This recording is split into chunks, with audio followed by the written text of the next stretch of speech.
안녕하세요. 10년차 수학 강사 수학 버디입니다. 오늘 영상은 아마 클릭하시면서도 마음이 조금 무거우셨을 겁니다. 지역 맘카페나 학원 설명회를 다녀오시면 가슴이 쿵 내려앉는 이야기들 많이 들으시죠?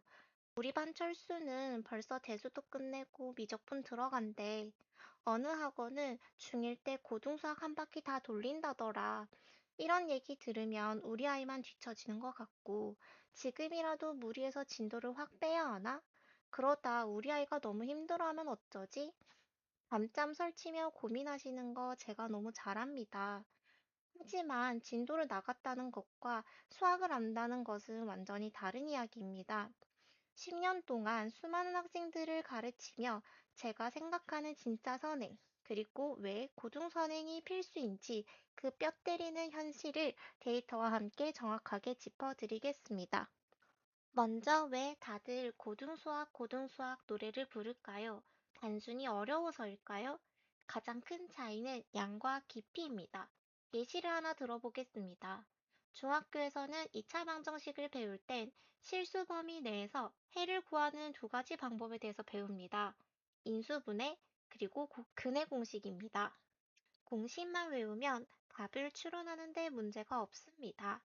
하지만 고등수학에서는 수체계를 확장, 여러 기호를 사용해서 형태를 변환, 근을 직접적으로 구하지 않아도 합과 곱에 대한 특징을 관찰할 수 있고, 그래프를 그려서 함수와 방정식과 어떤 관계인지 생각하고, 차수를 높여보거나 부등식으로 확장해 나가는, 즉, 논리적 사고, 수학적 추론을 요구합니다. 중학교 3년 동안 배우는 수학의 개념의 양을 1이라고 한다면 고등 수학의 양은 최소 5에서 7에 달합니다. 중학교 때는 벼락치기로 A 등급이 가능했을지 몰라도 고등학교는 물리적인 합승량이 폭발합니다. 벼락치기로 성적을 내는 게 쉽지 않습니다. 실제 논문을 보시면 수학 선행에 대해서 긍정적으로 평가하는 논문이 많습니다.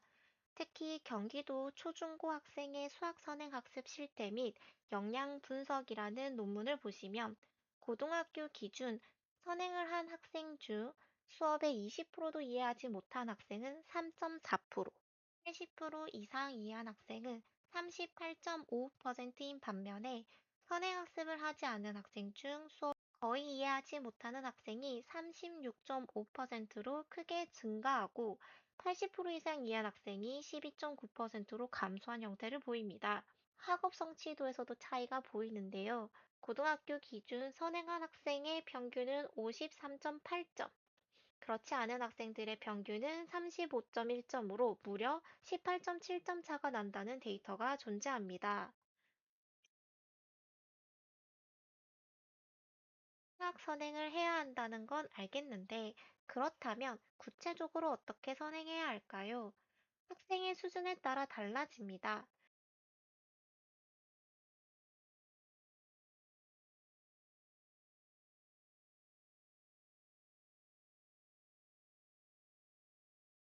우리 아이가 수학 시험을 치면요, 80점 후반에서 90점대를 항상 받아와요. 라는 상위권 학생들은 공격적으로 선행하시기를 권해드립니다.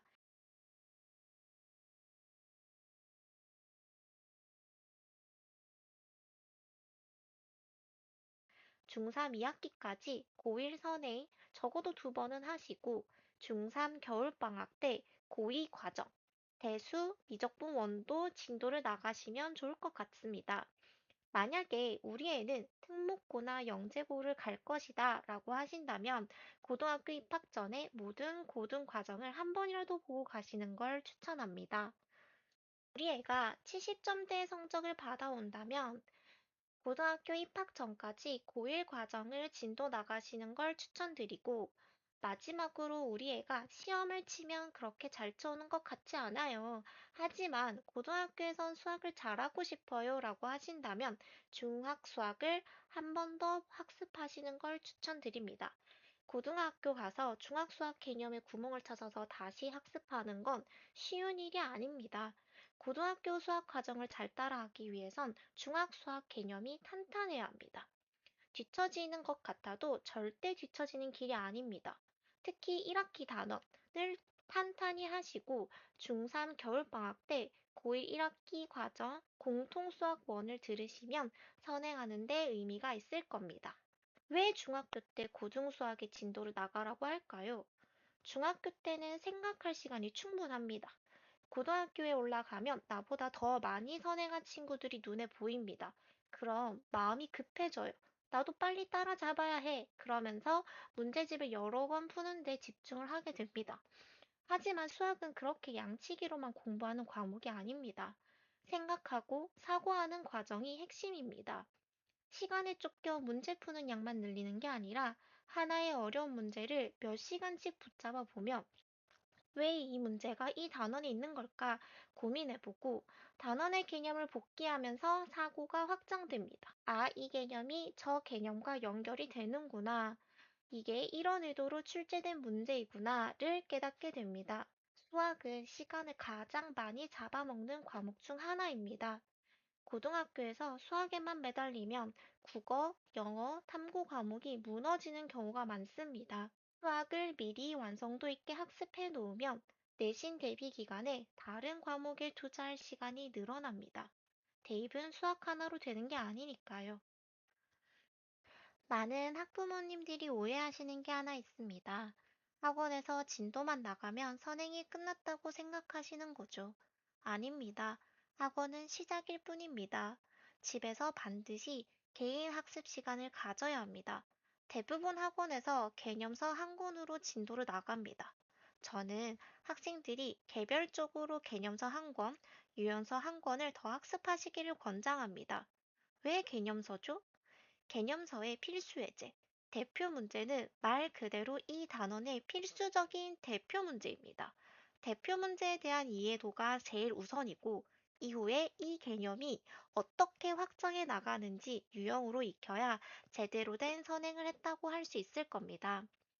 유형서는 너무 어려운 심한 문제집보다는 센 B단계 수준의 문제만 풀어도 개념에 대한 이해는 어느 정도 되었다고 확인할 수 있습니다. 다시 한번 정리하겠습니다. 고등수학 선행 필요합니다. 하지만 방법이 중요합니다. 제대로 된 선행은 단순히 진도를 앞서 나가는 게 아니라 개념을 깊이 이해하고 스스로 생각하는 힘을 기르는 과정입니다. 그리고 선행의 가장 큰 효과는 무엇일까요? 바로 자신감입니다. 고등학교 첫 해, 첫 시험.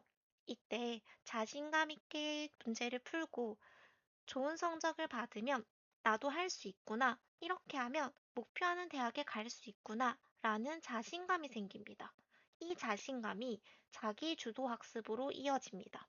특히 최상위권 학생들은 한 번 높은 성적을 받으면 자존심 때문에도 더 열심히 합니다. 고등학교 첫 단추가 정말 중요합니다. 무리한 선행으로 아이를 지치게 하지 마세요. 하지만 적절한 선행으로 여유와 자신감을 만들어 주세요. 모든 학생들이 자신감 있게 공부할 수 있는 그날까지 저와 함께 파이팅 해봅시다. 감사합니다. 오늘의 영상이 도움이 되셨다면 좋아요, 구독 부탁드립니다. 댓글로 궁금한 점 남겨주시면 성심성의껏 답변해드리겠습니다. 여러분의 수학 성적 향상을 응원합니다.